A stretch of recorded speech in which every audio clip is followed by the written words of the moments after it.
Hello, this is Dill from the future. You might be wondering, hey, why are we talking? Why are we seeing Dill from the future?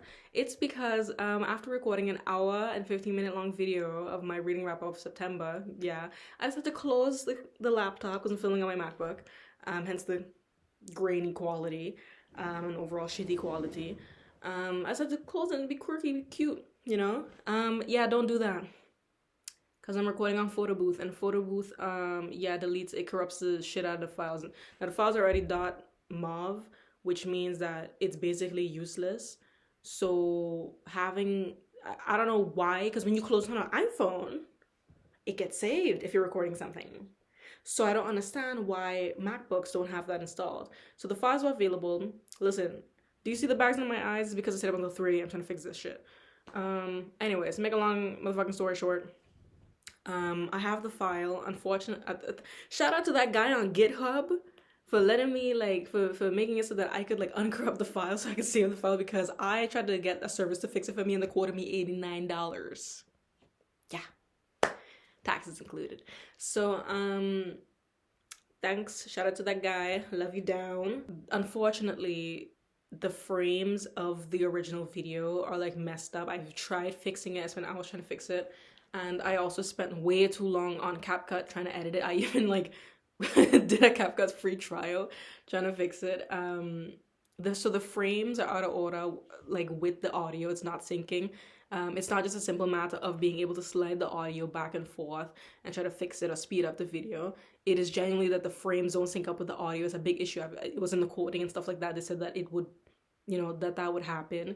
And listen, I wanted this to be my first video, but I'm not gonna pay $89 for that to happen. Unless somebody wanna donate to me, PayPal in the description. No, I'm just kidding. I'm not doing all that. So it's going to be the parts where I feel like it deserved my face and that I cared enough to spend hours editing, because it's a matter of syncing up my mouth with the audio. But the video does not sync up with the audio because the frames are off. So every couple of words I have to cut and edit it, and it takes a lot of work. It takes a lot of work, and I'm not doing all that. So yeah, so for the certain parts in this where you might see my face and other parts where you won't see my face, and I guess I'll just have a blank screen, or maybe I don't know what I'll have. I'll see about it. I don't really have any other stuff to put on it. So yeah, sorry about that. And I think the ending also got cut off because I don't know what happened, but the ending is different. Or I think it got cut off. I didn't finish what I was saying. And yeah, that's it. I will, however, be continuing to record on photo booth because I just don't like the quality that my iPhone has. Listen, I have the iPhone 15. It's pretty good. The camera's really good. Too good. And I like to keep this little grainy quality thing we got going on here. I like it because it makes me feel old school. So the premise of this video, the premise of this channel, whoever's watching this, is I just want to talk about books. I'm not a booktuber. I'm not a book talker. I do have TikTok and I do post on TikTok. I'm not trying to be aesthetic. My person that I kind of look up to in YouTube and in terms of book talk would be reading with Cindy. I think that's how you use the name. Love her. Also, she's coming out with a new book. Yeah, I remember what it's called, but she's coming out with a new book. I'll put a picture here, and it looks good. I want to read it when it comes out next year.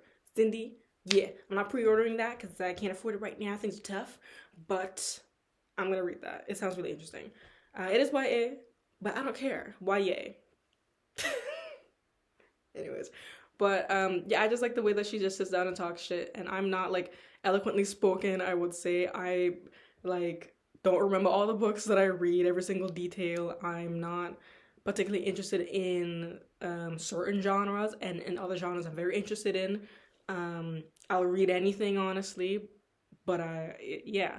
So this is the introduction. So my name is Dill/Toast, and I like books, and I like reading books. I like to talk. Yeah, I like to talk a lot. I like to talk about books, and that's the point of this channel. And I think I might do some podcasty bits, but I just kind of just want to sit and talk. That's my cat. Her name is Sago. You'll see her, I think, in the video if she's in any. I don't think she's in any clips. Okay. How do I do an intro? Okay, so I don't know if I'm actually gonna post this anywhere or if this is just like for me or if this is for friends and family. If I do post this on the actual internet, why voice crack? Why? Why? And second of all, okay, so this video is gonna be a reading wrap up for September. Now, not to start this video bashing people, but if I already see you posting a reading wrap up on the 29th of September, that's not a completed reading wrap up. What the fuck are you doing? That's not real. You didn't. What happened to the other 2 days? You need to post it on the 1st of October, the 2nd even, because what have you been doing? Anyways, now, I just want to get that out of the way. That's why I'm filming on the 1st of October, because I actually did finish a book on the 30th of September. So I was like, the fuck? Like, are you guys just not reading? Or maybe you spend those 2 days, like, I don't know, like editing, I don't know. Now, I'm going to talk about the books that I read in September, the books that I borrowed from the library in September, the books that I thrifted, and just like general reading stuff and my goals / wants / TBR, I guess, for October. Now, this looks menacing behind me. I'm aware. But I promise you, it's not that bad. It's not that bad. So, I'm going to be starting off like in chronological order. I'm going to be ignoring this stack and I'm just going to be talking about the books that I read. I got my trusty dusty iPad here because my phone is charging. My iPad from 2018. Yes. I don't want to talk about it. She works. The first book that I read was Dungeon Crawler Cal on my e-reader. Unfortunately, my e-reader had to be factory reset because it's been crashing and not doing things properly. I mean, it's been very buggy for the last few months. And when I went to the smart bar at the tech store, they were like, you should probably try factory resetting. Because I was like, listen, I have like 2 cases for this thing. I don't know anything weird with this. All right, I take care of her. But it has been buggy since like I bought it. And the guy was like, you should just factory reset it. So I lost all my notes because I sailed the high seas, so none of my notes are backed up. Yeah. My bad. Not great. This has happened before, by the way, with Legendborn. I had Legendborn, I fully annotated it, and then it factory reset itself. And all my notes are gone. So anyways, anywho, I read Dungeon Crawler Cal. It's okay though that my notes are gone because the notes, I have like a color system and blue means funny. The book was just blue and a little bit of green, which is like character stuff or plot stuff. I really liked Dungeon Crawler Cal. I thought it was really funny. I've never read a lit RPG. I do have to say it's very much like dad lit, I think it's called. It was like, it was just like, oh, this isn't made for like romantasy girlies, you know what I mean? But I really liked it. I thought it was really funny. I do have to say that sometimes when he was explaining like, we're gonna be making a fucking like, I don't know, like we're gonna be making a Phineas and Ferb-esque type shit, and I was just like, listen, Carl, I don't know what it is you're talking about, especially near the end. I'm not gonna spoil it, but like near the end, it was crazy. I was like, babe, I literally don't know what you're talking about. I do want to read the rest of it. My partner, it ended up becoming a buddy with my partner who is now on book 4. I don't know how he did that. Maybe it's because I have a lot of other books that I'm reading, but he was completely blown through the books. But I was just like, I'm gonna give it some time. I do have like the other books downloaded because he's been like nagging me. Okay, has been nagging me. Love you. But he was like, can you give me the end books? Because he too sails the high seas. So check the stats. Okay, I rated it 4.5 stars. And I think, yeah, the reason why I didn't give it 5 stars was because I just felt like it was, I don't know, it would just like drone on and on about those explanations. And also, one thing I really didn't like was it was just walls of text of like, you open this loot box, you open this loot box. And I was like, it was at least funny. Matt Dinniman is funny. If Matt Dinniman wasn't fucking funny, I would just be like, I would have DNF'd the book because it was just walls and walls of that. But the descriptions were funny. At a certain point, I was just like, okay, wrap it up. But that's the only reason I didn't give it a 5 star. And I do want to read the second book, so I'll see, like, I don't know if I'll get to that this year, I'll be honest. Because, yeah. The second and third books that I read this year were Binti Home and Binti the Night Masquerade. They are part of a novella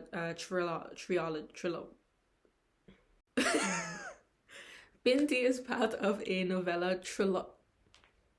trilogy written by Nnedi Okorafor, and I loved it. Now, I loved Binti, like, okay, so there's actually like 4 books. There's Binti, and then there's a second book, but it's like 30 pages. It's like they're short stories, by the way. And the second book, it's like a 1.5. It's not really there. It was like 30 something pages. And I remember when I was reading them, I had read Binti and I really liked it. I gave it 5 stars.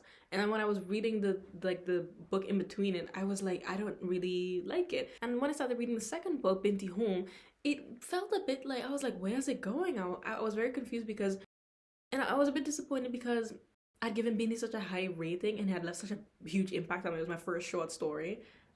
And I thought it was so cool that the beginning felt very lackluster. And I was like, wow, like, is this gonna put me in a reading slump? But then I continue reading and it was good. It was shocked. I was so shocked that immediately after finishing Binti Home, I started reading and finished Binti the Night Masquerade. Because I was like, I had other books. I had like 3 other books I was reading. I had to finish Binti the Night Masquerade. I had to finish the whole Binti series and I loved it. It was so good. It was my first, like, you know, first of all, it's my first series that I'm actually finishing. No, that's not true. Finishing Priscilla series, trilogy. But it's my first short story, like, series, it was my first short story. And I did not realize how a trilogy of under, like, 500 pages could have this much impact on me. It was so well written. And it was so, like, the sci-fi of it all. I just want more. I want a 4th and a 5th book. I know that she's not gonna do that, the author, but I want more of Binti. Not necessarily a full-length book, but, like, I want more short stories. I thought the world was so interesting and there was so much about it that was cool. And I can't believe that it impacted me that much. Yeah, the beginning felt fillery. Oh, hi, Sago. So I gave both Binti Home and Binti the Night Masquerade both a 4.5, which I did not expect, especially not Binti Home, because I was like, I fell off. But it was really good. Yeah, in my review, I wrote that it was such a roller coaster. And it was impactful, it was emotional, it was inspiring, and also often funny. I don't know if it was meant to be funny, but there were, like, certain quips that I thought were just very funny. And that was Binti Home by Nnedi Okorafor, and I loved it, and I would love to reread it. And I read those on my e-reader. So now what are we on? Also, Dungeon Crawler Cal, I don't really count it as a September read because I read the last, like, 25 pages in September. I was reading chicken, and I fell asleep in bed on the last day of August. And I had to read the last 25 pages in September. It was like the last, like, 50 pages or something like that. It's very disappointed. So I don't really count it. So now it seems like, oh my god, I read so many. I read 10 books in September. No. 2 of them were short stories. One of them, which I'm gonna explain now, is a middle grade. The other one, it was only, like, the last 50 pages of. It's not that much. The 4th book that I read was Keeper of the Lost Cities by Shannon Messenger. This is a middle grade series, and the only reason I read this was because, 1, I wanted to cross off a book bingo, or get a book bingo. It was for, like, a middle grade block. And 2, people were saying it was like Harry Potter. Now, I read Harry Potter in, like, my early tweens, and I liked it. I really liked it. I'm not reading Harry Potter now for various reasons. And I was like, listen, somebody have to have done it better. Because in retrospect, that shit was crazy, Harry Potter. But, like, reading that shit, because, like, I feel like most people read it when they were, like, 8. I read it when I was, like, 13, and I was like, it's kind of weird. I was like, I don't know, man. I don't know. Keep of the Lost Cities is basically about this girl, 12-year-old Sophie, and she's like, I don't fit in anywhere, and I'm super smart, and I have a photographic memory. I realize we're probably we talk about the descriptions of these books, but I just want to talk about Keeper of the Lost Cities because it was so unexpectedly, like, good, but also bad. I can't say it is bad. It's a middle grade book, and I'm 21 years old. I'm not the target audience.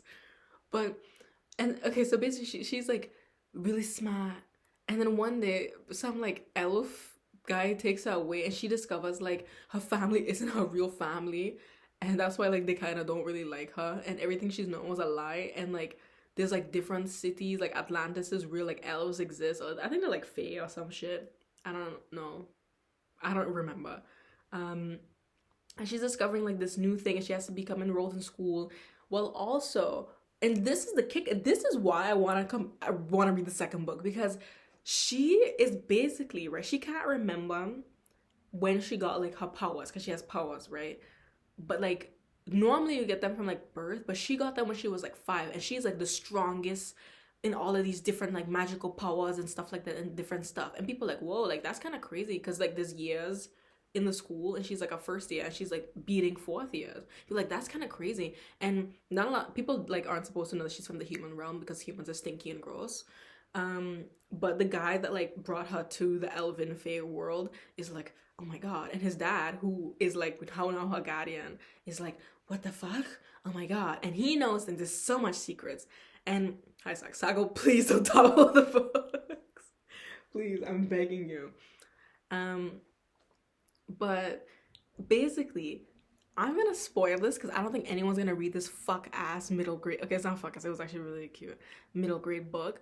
But basically, when she was a baby, she was concocted in a lab, and memories were placed in her.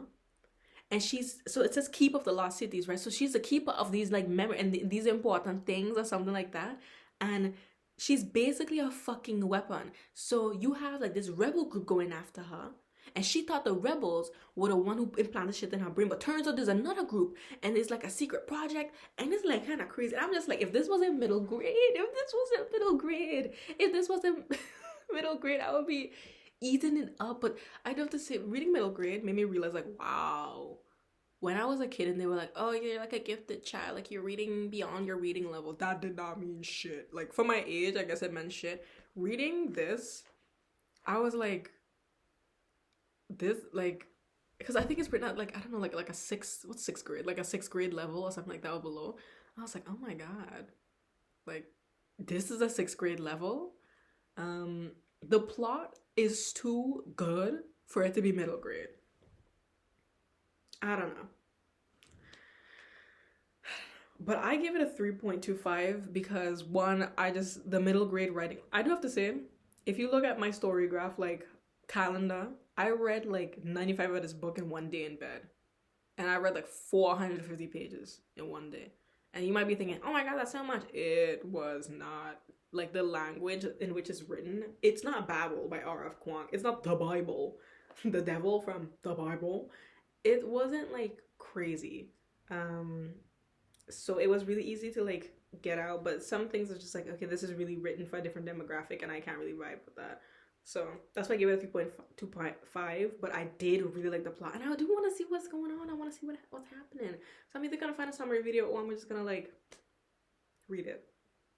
On to, I think, my second favorite read of September. Happy Place by Emily Henry. I don't have the book here now because I had it borrowed from the library and I had to, after reading it, I immediately had to like hand it in because I'd reserved the book and it was my last day of my reservation. So I don't have it here. Happy Place by Emily Henry. It was my first Emily Henry book and I understand everything now. I understand what the girl is talking about. It was so good. It was so... It got me feeling romantical. It was so good. And like the writing was so good, the yearning was so good, the insecurity, like I could relate to a lot. I'm thinking there was a lot. It was sad. It had me choked up like by the end because I read like the last 150 pages in public in the library because I had to return it quickly. And I was choking up. I had my pumpkin spice latte. Fall vibes. My pumpkin spice latte, and I was choking up because I was like, oh my god, like I loved it. It was good. I really liked it. 5 stars, by the way. I want to read another Emily Henry book, but I don't know which one. I don't know which one. I do want to buy them low-key. They want vintage, secondhand. But my library has them, so I think I'm just gonna do that. I don't know, I just really like the way that she writes, and I think, I don't know, I really like it. Although there was one book that I was looking into of hers that like the main character was named like January or something. No, wait, that's a different series. That's like the selection. January. No, her name is America. Like this is a different caveat. No, her name was like January, August, Everett. I saw some dumbass character names that I couldn't get behind. I was like, Emily, I don't know about this. I'll see which book I read next, but I really want to read another Emily Henry book, and I really liked it. The next book that I read, or rather listened to, was Dreadful. Yes, okay, so the name is Dreadful by Caitlin Rozakis. I think that's how you pronounce her last name. And I listened to the audiobook because I had started listening to the audiobooks a couple months ago. I listened to like 20 minutes of it. But sometimes I have moments where like I listen to audiobooks, but I'm so like overwhelmed, or like, I don't know, like there's just so much going on that like I literally could not remember anything of it. Like nothing was coming in the dome. So I decided, I was like, okay, like I'm not gonna even mark it on my storygraph because I can't recall. So I started listening to it again, and it started off well. It was really funny. I was like, oh, it's gonna be a 4 or 5 star read. It was funny as fuck. So Dreadful is basically about this guy, this wizard, this dreadlord, Gavrax, and he wakes up in like his study, his magic room, no eyebrows, and he's like, what the fuck? Who am I? He does not know who he is. He does not know where he is. He doesn't know his name. He doesn't know. All he knows is that he doesn't have any eyebrows, and there's a fire, and he's like trying to damp out the fire. He realizes that he is a dreadlord, an evil wizard, and he has a princess trapped in his basement. Things ensue, and he finds that there's like bigger plans at play, and there's like other evil wizards and stuff like that. The plot could have been so much more. First of all, the narrator was funny as fuck, and then all of a sudden towards the end, I'm not gonna say it's because of the slight African accent he was doing near the end for one of the wizards, but near the end I was just like, okay, I'm kind of getting annoyed of you, for numerous reasons, but mostly because he would just like speak weirdly. Listen, I'm not a professional narrator, so I can say what I want, but he would just be like, there would be like weird pauses in it, like he was reading it aloud, not like he was a narrator for a audiobook. Like, I don't know. And then the plot was just like, it's just like, where's the plot? Near the end, in the second half of the book, I was just like, what's going on? What's going on? I was just like, I don't know what is happening. And those are the reasons that made it a 2.75, because I was so excited. I thought it was gonna be so good, and then it just fell off. It didn't eat. It wasn't good. It was, some would say, dreadful. On to the, I don't know, I've lost count. Whatever book. The Deep by River Solomon. Now, I started this book in June. I don't want to hear it. I don't want to hear it. I don't want to hear it. I didn't put it on pause because I was reading like one page every like 2 days or so throughout the summer. That was my mistake. Listen, I don't care about the numbers. I don't really care about the numbers, okay? I don't really care if you're not reading every day, or if you don't have this and that, or if you're not a perfect reader. Your reading is for fun, and it's not in competition. But it messed up my storygraph average, and now my average was at like 26 days at a certain point. What? And it was scary because I had made the plan. I was like, okay, I want to read like, I don't know, like a book a week or something like that. I just made that up. And I want to say also, for the people that think that like, when people say like, oh, like my TBR is like 100 books, so like I want to read 50 books. So like when you put a goal, when we put goals, it's fun. We're not putting goals as like a bad thing. We're not like limiting ourselves or like stressing. We're not ripping out our hair because like we decide, oh, I'm going to read a book a week. It's not a lot of pressure. We're still having fun, okay? Sometimes having fun means making like, you know, graphs and saying, oh, putting deadlines. Deadlines can be fun, okay? I just want to put that out there. But seeing the average of 26 days, I was like, what the fuck? And it's now on 21. Lies. The devil is a lie. This is a lie. It is all because of this fucking book. The Deep I read on my e-reader. I found out later on, when I was like halfway through the book.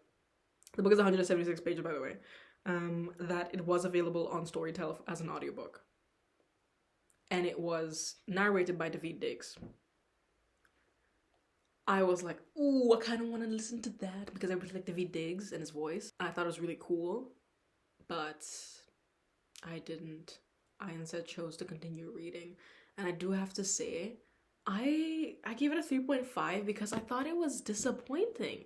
And I don't know if I just hyped it up too much, but I was like, I don't know, I just thought the deep would be a bit more deep. I feel like it shouldn't have been a short story. I feel like we could have dealt with like, I don't know, like 150 more pages. I just feel like it was a lot of emptiness. I know River Solomon is like a good writer. Like apparently they've like they have a lot of books, and I would be inclined to read, you know, some of their other books. I just feel like the deep did not have enough time. How do I explain? I just feel like it could have been a lot more. I think the concept, the premise is very interesting. That's what drew me to the book. I was like, that's so cool. And I knew that it was going to deal with a lot of topics that I am interested in, that I do find important. I just feel like certain things had been wasted, especially, okay, spoilers, when she was like stranded, especially when Yetu was like stranded in like the little like pond, and the girl was there and the other person was there, and that just like went on for way too long. And I was just like thinking like, oh, I want to go back, I want to go back, I want to go back. What are they doing? What are they doing? It's like, I feel like we could have been talking about some other stuff. The points leading up to that were very interesting, and then after that it just felt very rushed. I know it's a short story, but after having read Binti, I know what a good short story can be. Now that has to be like, not that every short story has to be like Binti, but I mean to say, like, I know like like Binti is not long. The first book is like 100 and something pages. So I feel like there are good short stories out there, and sometimes your book does not need to be a short story, and that's okay. I felt like for the topic at hand and for the things that it seemed that River Solomon wanted to discuss and handle, I feel like the book could have been longer, and that would have only added, you know, plus points to it. So that's my review of The Deep by River Solomon. Next up is Afternoon Delight by Danny Collins. Now, I'm just gonna say this. This was my first 1-star of the year. Yeah. And I read the whole book. You might be thinking, oh, Toast, why didn't you just like DNF it? I am a trooper. At the end of the video, you'll learn that I'm not a trooper. It was so bad. It was so bad. It was so bad. It was so bad. I just got this recommended to me like on Storygraph, by the way. Also, my Storygraph recommendations are messed up because I redid like the quiz thing, and now it's like only recommending me like dark fantasy mafia stuff, and it's like, what's going on? Afternoon Delight, like I left a scathing review, and I was scared. I was scared to post it because the author, Danny Collins, I know that she's active on Storygraph, and I was like, I don't want her to see it. Like, listen, if you want to read a feel-good little content warning, it's a smutty book. It's erotica. I didn't know that going into it. The premise of this book is that you have Meg, and she has to run a sex toy shop, because her friend Georgia, who has an unknown, unrelated, unnamed chronic illness, disease, affliction, she's too sick to do it at home. Meg is 38 years old, and she had her kids when she was 16. That's important. She goes to run this shop for Georgia, and the landlord / owner of the store next door, Zach, spelled Z-A-K, is, you know, hot. And she's like, oh my god. And it's like, okay, insta-lust and insta-love. Not my thing. And I thought it, okay, the premise, the book is it's stated in the description that it's meant to be like an age gap romance. Guys, hold my hand. Zach, with a K, is 32 years old.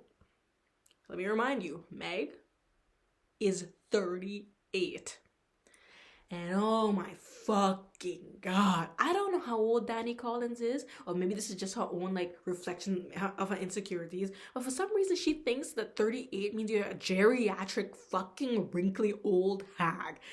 Like, Meg's point of view is literally like, my old wrinkly pussy. Like, that's what like, she's like, we're in totally different life stages. He's 32. You have a 6-year age gap. You are in the exact same life stage. Just be like, we're in different life stages. What if he wants kids? Okay, if you hadn't gone and gotten fucking knocked up at the age of 16, you would have also been in the same life stage, which doesn't even matter, by the way, because if you had just asked him, he could have explained himself. You would have been in the same exact life stage. Every single conflict in this book was just made up by this bitch. Like, everything was just in her head. Like, the review I left. Okay, there's a scene at the end where she's just like sobbing in a restaurant and she's like, you need to tell me if you want kids because I can't do that for you. And she's like sobbing and then she goes, but fuck you for thinking that I have to give you kids. I need you guys to understand, in no way, shape, or form had he ever implied the topic of kids had never even come up. And keep in mind, she's sobbing about this after knowing each other for like a month. And guys, I need you to understand, at this point in time, Zach with a K does not even know Meg's full name. I don't mean like full government name, like last name. He does not know that Meg, like what Meg is short for. Like after she's sobbing, they're like, "What did you makeup sex?" Which I don't think that even requires makeup. Like that whole thing, conflict was so unnecessary. And then he's like, oh my god, I don't even remember what her name is like. It's like Megara or something. And he's like, oh my god, like Margaret or something. And she's like, no, that's not my name. After you were sobbing about like him not wanting kids, and keep in mind, they've done the electric boogaloo like 3 times. They've known each other for like a month. You don't even know each other's last names. What's going on? It was so random. There were like funny parts in the book a little bit, but the pacing, the dialogue was also cringy. And then the dumps of exposition. And when I say the dialogue, it's like, they'll be talking to like a 14-year-old kid, and the kid will be talking like he's fucking, I don't know, a philosopher or something like that. Like, the kid, that's not a child. They would be saying certain things in the model. It was just weird. This book was weird, and I gave it a 1 star. And I felt so bad because it was totally not what I had expected. Now, I'm not gonna lie, Afternoon Delight, I was scared that it was gonna put me in a little bit of reading slump. I'm not gonna lie. However, I went on to read a different book. I was reading Afternoon Delight, also known as Afternoon Snooze. I'm sorry, Danny Collins. I'm sorry. I didn't mean it like that. But I started reading Afternoon Delight because I was reading my first high fantasy and I was scared that my brain wouldn't be able to handle it. So I was like, let me read something cutesy and funsy. That's what I thought when I went into Afternoon Delight. But I started reading The Jasmine Throne. Let me see how I'm gonna do this without toppling the whole thing. Oh god. We did it, Joe. I read The Jasmine Throne by Tasha Suri. And I was reading this as part of book club, my first ever book club read. And you could probably tell by my demeanor.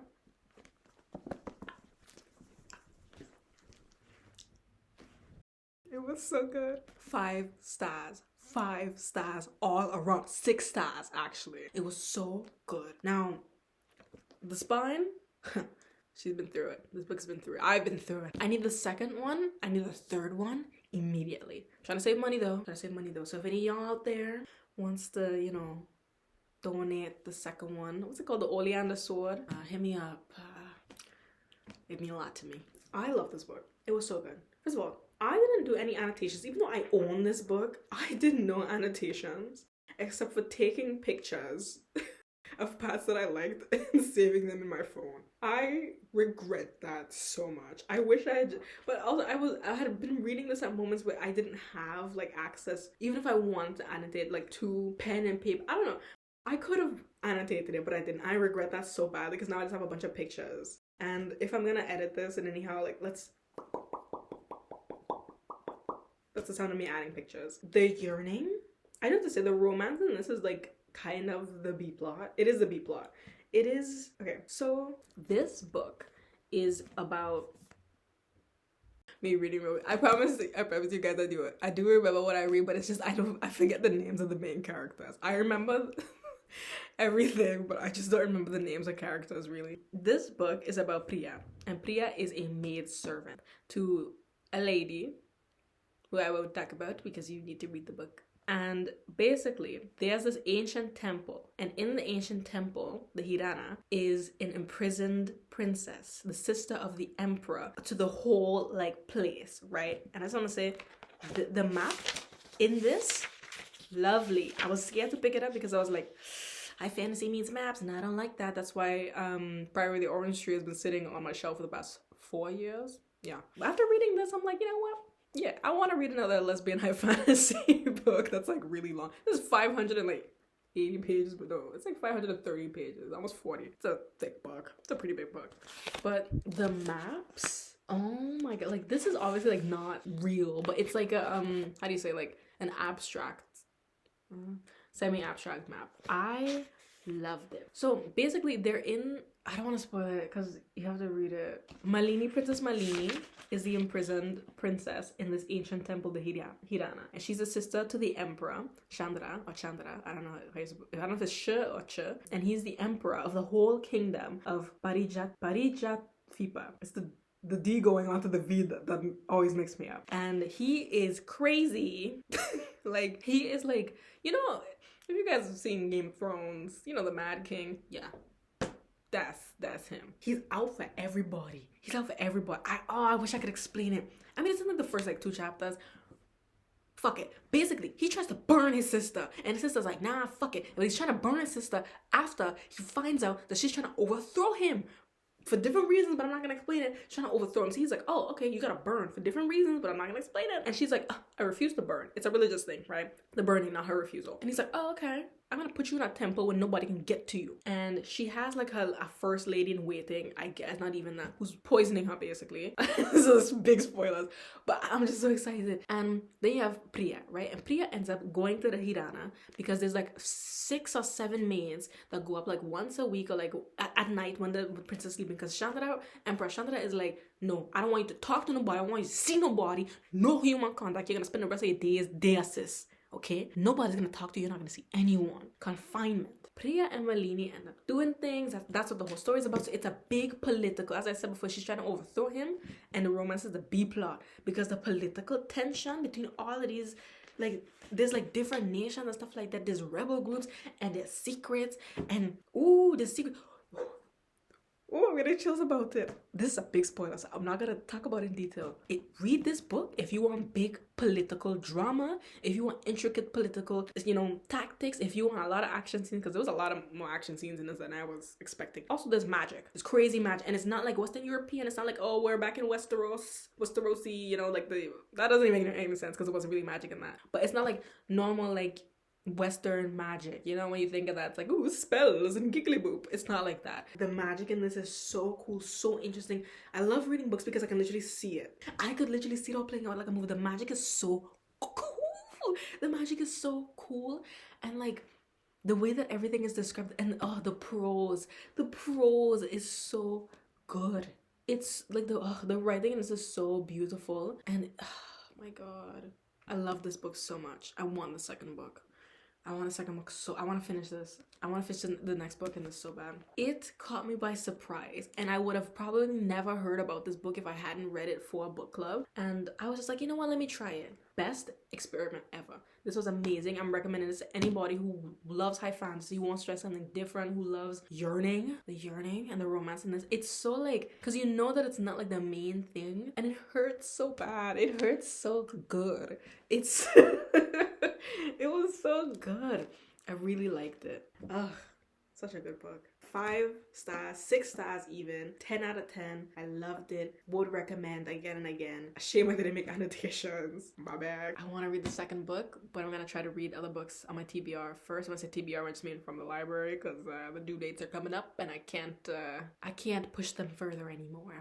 I've hit the limit. Now, in between reading The Jasmine Throne and Afternoon Snooze, I started listening to Fahrenheit 451. I do own the physical copy of Fahrenheit 451. I picked it up a couple years ago when I was like 17. And I remember having read the first like 3 pages because I remember the description of like seeing, what's her name? Clarice? Yeah, Clarice. And I think I dog-eared at page 11. Yeah, I don't know. I'm getting older, and I know I need to get my eyes checked because it's been a while. I've been avoiding that. What the fuck is this? What? Are you seeing this? Am I crazy? This is insane. Why are the page? Why is the text so small? I opened it and I was like, I'm gonna read Fahrenheit 451 because I own it, and it's also a book bingo thing. So I was like, I could cross it off my book bingo and I can finish reading it because I've been wanting to read it, and it's on my shelf, and I thought it would be really cool. No. So I found out there was an audiobook version of it, narrated by Penn Badgley. I really like Penn Badgley because of You, the show, and I was like, oh, okay. This book, first of all, I gave it a 2.25 stars because it's not for me, and that's okay. That's okay. The writing, the way I'm writing, I didn't like it. Now, having said that, the way I'm writing doesn't necessarily impact my review that much because, look, I read The Handmaid's Tale and I really liked it. The writing in this was not my favorite, and I don't mean like grammatically, it was just like weird. This book was on book bingo because it's a book about books. That was like the prompt. This is not about books. They burn books. That's the whole concept of the book. But the point of the book isn't, like, the bigger message isn't necessarily about books. It's about wasting time and about like control and blah blah blah. So I thought I did have to like read peer reviews and like see what other people thought about it to like, because I remember having finished and I was like, I don't think I can give this a review because like I didn't think I get it. And then I read other people's like reviews and explaining, I was like, oh yeah, that makes more sense. I think I was just focused about how fucking weird this book was. It was, a lot was going on inside of Guy, who's the main character, Guy Montag's head. And I fear that this book could have been a lot better had it not been written in Guy's perspective. Because I think a lot of time and pages were wasted on unnecessary details. People are like, oh, it's one of the best dystopian books ever. This is not a dystopian book. Just because a book takes place in a dystopia does not make it a dystopian book. Do you get what I mean? Just because somebody could do magic in a book does not make it like fantasy. The dystopian part is like so, I understand it's supposed to be like subversive, and like a lot of things are supposed to be like small, and there's like a lot of references to different things, but I just feel like you have to make it obvious Ray Bradbury was dead now. I'm just saying, like, you could have spent a lot less time talking about, you know, weird things. I don't know. I do like Beatty. I don't know how to spell that name. That's one of the limitations about listening to an audiobook. Beatty, the other fireman, the chief fireman, I liked him because that motherfucker was reading books. He was reading books. I saw some people say that, like, oh yeah, he let himself die. Like, that's a theory. People were saying that he let himself die at the end. Blah, blah, blah. I don't think it's a spoiler. This book has been out since like before I was born. But he let himself die. I would argue that maybe that was Guy's conscious. I don't know. Beatty, that motherfucker was reading books on the sly. He was reading books, and that's how. Because I remember I was like listening to this audiobook is 4 hours long, which is a lot longer than you think. For a book that's like 150 pages long. Yeah, it's like 160 pages long. And Beatty would just go on and on, quoting shit, and he would say things in such a way. Other people didn't talk like Beatty, and I was like, Beatty? No, a thing or two. Because he seen a thing or two. He be reading all them books. Because how he could quote all of that? He don't have things memorized. And speaking about that memorization thing, that whole, like, the ending was so rushed and so vague. And I feel like, what? I feel like he just didn't care to finish the book. That was so random. Like, it felt like, okay, what was happening made sense. But the pacing and the what he chose to detail around that was so random to me. I just feel like there's a lot of choices in here that I just feel like made the reading experience not good for me. And what's actually in it, the beyond that, the writing style, so the pacing and the dialogue, I think the writing styles and the nuance we're writing and the things that he's actually talking about, the meaning and the depth of the book, I really like that. I just wish that the dialogue and the pacing and way he chose to put details in were different. But other than that, I like the concept of the book. Okay, I like the concept of the book. And I finished listening to that on the last day of September. So that's all the books that I read in September. Hold on. I started One Dark Window. I did have to pause it because I was like, I think I had like 9 days left to read this. And I was like, oh, I can't focus. I'll see this. I was like, no. That's not gonna happen. I was doing like 6 books at the same time. So I put it on pause. I've now unpaused it, and I'm gonna be finishing her. I just wanted to wait so I could focus on this book because I'm only 36 pages in. I really liked it. But I started in the beginning of September. I was like, nah, I gotta stop. So yeah, those are all the books that I finished in September. And on to the books that, like, other book news. Now on the library books. Now I gotta be careful about this because some of these books are from, I got books from 2 different libraries. I want to start off with Bloodmarked. What the flip? What the helly? Because I read Bloodmarked on my e-reader, but then my e-reader decided to factory reset itself. So all my annotations of this 500 and whatever page book are gone. I had a lot of annotations. They're gone. So I was like, I don't trust it anymore. I was like, nah, fuck that. Let me just borrow from the library because I'm not going to buy the books. Because I already read book 1. I was like, I'm not doing that. And I was like, I'm going to read this in September because I really want to finish it. I really want to get through with Bloodmarked. Are you seeing this? Are you seeing this? What? The flippy. Is this written for mice? What are you talking? Why is it so small? I literally opened this and I was like, I can't read this because why is the font this tiny? What's going on? I'm returning to the library immediately. And to make matters worse, I went to Donor Rotterdam, like I said, got Assassin's Apprentice, baller, and I picked up Bloodmarked. It's the same. Also, the last book in it, which is like, wait, this Oathbound? Yeah, Oathbound? Oh, Oath. I remember the last book in this trilogy is like huge for some reason. It's like much taller. I don't know why. But maybe it's because of the issue that I'm about to explain now. The book that they were selling in the bookstore also had the same issue where the font was tiny and the margins were like insane. Look at this. Look at I'm not like kidding. Like this is right side up, by the way. This is normal. What is it felt like the book just got cut off. And I was so disappointed. So I'm just gonna be returning this. I'm not gonna be reading this. These are all the books that I read and my reading stuffs, I guess, for September. On to October, my plan. I'm not gonna really make a separate video for that. I started reading Caught Up, the sequel to Lights Out. You know that book, the Mask book, erotica. I listened to that earlier this year. That shit was funny as hell. I liked it. 3.5, I think, 3.75. It was really funny, and I saw the sequel was out. Unfortunately, I don't know who out there, I don't know, my enemies are dancing, but they won't dance for long because somebody took out Storytel doesn't have the audio book platform. They don't have Caught Up anymore, or I mean Lights Out anymore. They removed it, which I'm so sad about because I had plans to listen to it either later in the year or like next year. I thought it was really funny. I did not really care for the erotic scenes at all, but I thought the book itself was really funny and I liked it. It wasn't a bad book. So I was like, okay, well, I guess I'm gonna have to like sail the high seas and get it on my e-reader. I just DNF'd this book. 15% of the way through. Just DNF'd on the 1st day of October.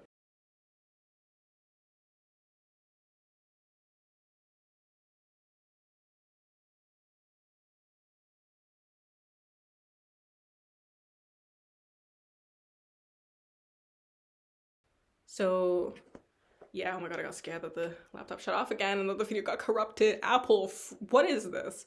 I should probably get like a real camera or like actually just record on this. I'm not gonna lie, like this is scary. This has traumatized me a little bit.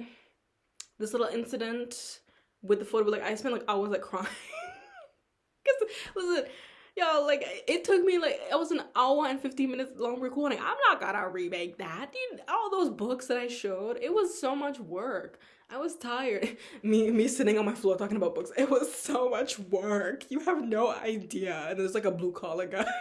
There's people are doing like underwater welding. I'm just like, it's so fucking hard. You have no idea.